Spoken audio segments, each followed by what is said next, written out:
Hey, come on up on the sidewalk. Everyone here. Jane, Are you hitting the button? yeah, it's on. So. Okay. Are we ready? Yep. All right. Good morning. We share a common interest. We like Clay Center. And today I'm going to talk about the history of this building. I'm going to be Maud Gollober today, and I'm proud of this building because my husband Art was an architect, and he is the one who remodeled this building. And if you look clear to the top, not under the awning, it says the word Gollober 1914. So you can see why I'm proud of this building. Now, if we go back to my husband's father, Nathan, he came to Kansas in 1860s, and he was a businessman. He was had a mercantile over at 4th and Lincoln, and he also built this building, the first one before the remodel, and it was called the Star Mercantile. It had an opera house above it. Wouldn't that have been fun? And there is a doorway on the other side of this building that goes upstairs. Now, my father-in-law had many business interests in the community. He loved Clay Center. But in 1914, he died. And my husband, Art, was left this building. Now, since he was an architect, his mind was spinning. What could he do to improve this site for Clay Center? Prime location on the brick street by the courthouse square. His mind was whirling, and with that, he went by a place in Abilene that he thought the building would work, the same type of building here in Clay Center as the remodel. So he and I went to Abilene. We toured the building, and when we toured it, we talked. Would this work for this corner? Would this be the perfect place for the remodel? And we decided yes, it would. So we came home that day with the plans and right away started the remodel. Now, this was in 1914. It didn't take too long for Art to get the remodel done. When he had a plan, he really made it happen. Not only would it be large and impressive, but other businesses would want to follow suit. And that would make Clay Center very much in the limelight of other people. The building was large, and it had a loft in it, in the back. Now, they kept the upstairs, and that way they could rent out little office spaces. The upstairs had 40 doors in it. Quite impressive. They were beautiful doors, and quite costly too, I might add. Actually, people soon started applying, wanting to be in the Gollober Building. There were doctors, there were dentists, there were insurance men. They all wanted to be upstairs in these new quarters. They rented for $8 to $12 a month. And they offered steam heat, hot and cold water, toilet privileges, white lighted heated hallways, and electric lights. Now, one of the first ones then in the remodel building were the guest dry goods. And they moved here from the Masonic building over on Lincoln. They had only been there about a year. And when this came open, it really was something they were interested in. They liked being on the courthouse square. They liked being the corner spot, the prime real estate. And it wasn't long until they were settled in. Now in 1921, my husband and I sold this building. We sold it to Frank O. Oberg and Murray Smith. It was sold between $30,000 and $40,000. And the business, the guest store, stayed the same. The upstairs offices, they stayed the same. And the reason that we sold was my husband and I decided to move to California. But don't you think for a minute that we lost interest in Clay Center. I kept up on the latest around here and what was happening. I knew that Guess Dry Goods had the best clothing. So when I came back to visit, I would shop. And I had friends that were here that kept me updated. Now the loft in the back, you went to the back of the store and it went farther back, almost to the alley. And it would go up the center and it had a business part on one end. And on the other end, at one time, it even had a beauty shop. And then here's the interesting, unique part. And maybe some of you remember this. But they had a relay system that would take the business transactions up to the business office. So they had a cylinder, a brass cylinder. You walked up to the cabinet and told them what you wanted for your purchase. They put the ticket inside the cylinder with your money, sent it upstairs.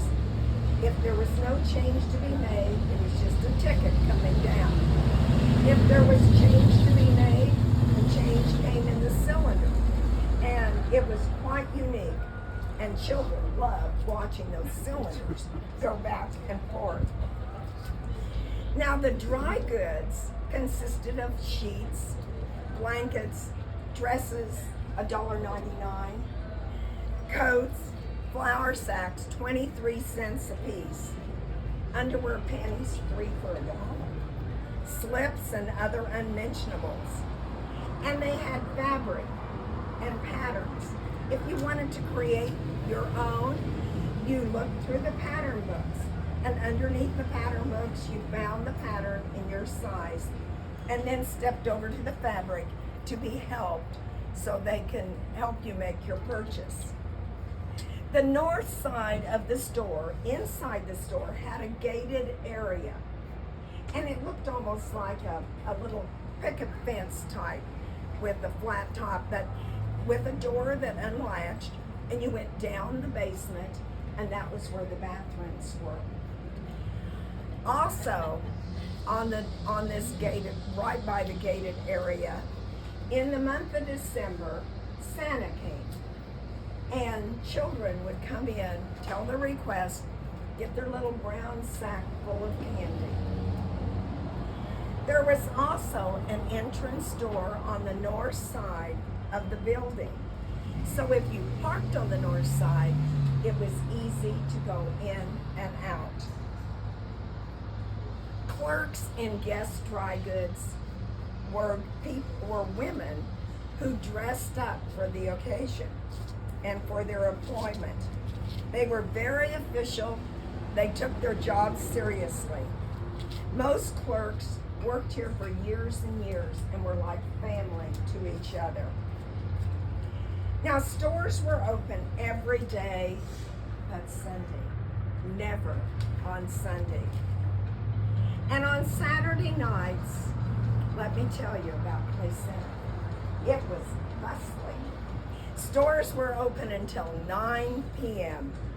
Some people parked their vehicles downtown early in the evening to get a good spot so they could people watch. It was a popular pastime. Others who had more time than money to purchase maybe window shopped, another popular pastime. After 40 years, Guess Dry Goods was ready to pass their business to another. They had a closing business sale, dresses for $1, and other bargains, and it was called a shopper's paradise. This This was in the dispatch, a shopper's paradise. Residents in Clay Center were all interested. What business would be coming to this prime location on the brick street around the courthouse square? And soon it was announced. John Brown of Norton, Kansas would be coming to Clay Center and have a business here. John had graduated from Notre Dame in 1951 with a degree in mechanical engineering. This store would be called Brown's Department Store and would have many fine name brand clothing. In 1955, he and his wife Ruth moved here to make it their home. They still have that fine clothing: Gay Gibson, Betty Rose, baby doll pajamas for $3.95, and a fine selection of underwear. Vassarette was a name they carried. And they had hosiery. Remember when we wore hose most all the time? Some had seams in the back, and you had to make sure they were straight. Others, this was a very fine hosiery. Others maybe were a little thicker, maybe didn't run as easy. You wanted to keep clear fingernail polish close in hand to curtail a run in the hosiery. Garter belts and girdles were worn with the hosiery, even when they weren't really needed. Nowadays, nobody wants to wear a girdle, even if it's needed. Later, pantyhose were welcomed as more comfortable. Now, Brown's added a millinery department with hats, advertised in the paper as fresh from New York, answer to a dream wardrobe. Also, if customers wanted to try outfits on at home, they asked to take the clothes on approval. No money was exchanged until they made their selection. Brown's also had stores in Manhattan, Marysville, Hayes, Norton, and this one in Clay Center. Clerks took their jobs seriously, and one of Brown's high school employees took a special interest in the retail business. In 1993, when John Brown knew he needed to retire, he and his wife Ruth could think of only one person that they were comfortable selling to, and that was Ginger Walker. So now we'll talk about Ginger's Uptown. Bought in 1993, opened in 1994. Prime location still, paved over the brick street and on the courthouse square. Ginger had an innovative mind, and she says every 5 years there needs to be a change, something special added to the store. She tried selling shoes, buying Scotch shoes. She had a door on the south side of the store inside, and it went into the shoe store and would connect the two. The ad in the dispatch said, buy one at regular price and get another pair equal or less value for 1 cent. The outdoor stairway to the upstairs at one time went to the upstairs attic with many different vendors and items for sale. The size of the store changed too. It didn't go all the way to the back to the alley, but stopped so they had a place that they could get merchandise ready and unpacked.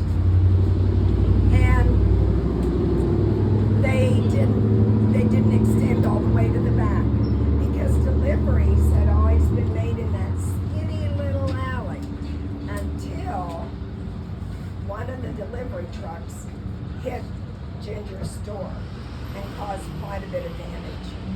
From then on, it's been in the front, and they just make their deliveries from the street. The clerks still take their job seriously. They're there to help the customers. Several high school students are part-time help, and the formal dress of the clerk is now more casual, with jeans worn almost exclusively, especially with the students. And some of the jeans even have the frayed look. No more hosiery is sold. No more undergarments are sold. They do have kitchen items, food mixes, candies, decorating items, soaps, lotions, jewelry, and others.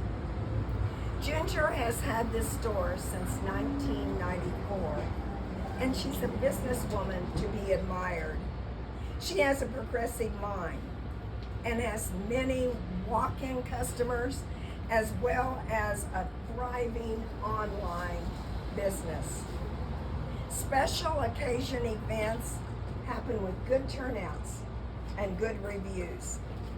Ginger says every 5 years needs a change. So be listening. Something new is going to be coming and added to this store.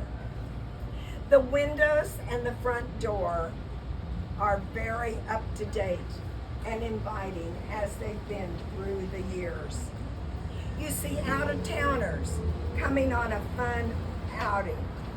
They come back and they also shop online. Some things change.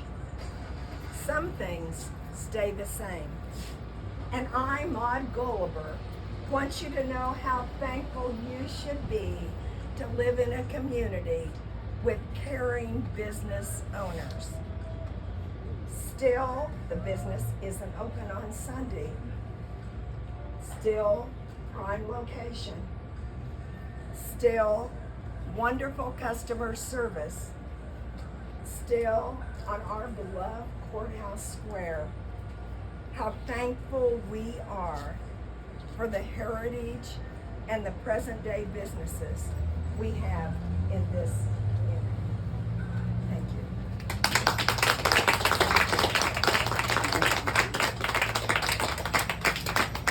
Okay, how many remember the relay system in here? Right here. Okay. Several. It was fascinating. Well, not here, but Yes. J.C. Penney's in Alba, Oklahoma had it. Oh, they did too. Oh, fun. And what about when did Saturday night at 9 o'clock end? Oh, yes. I don't know when it ended, but it was a fun place to be.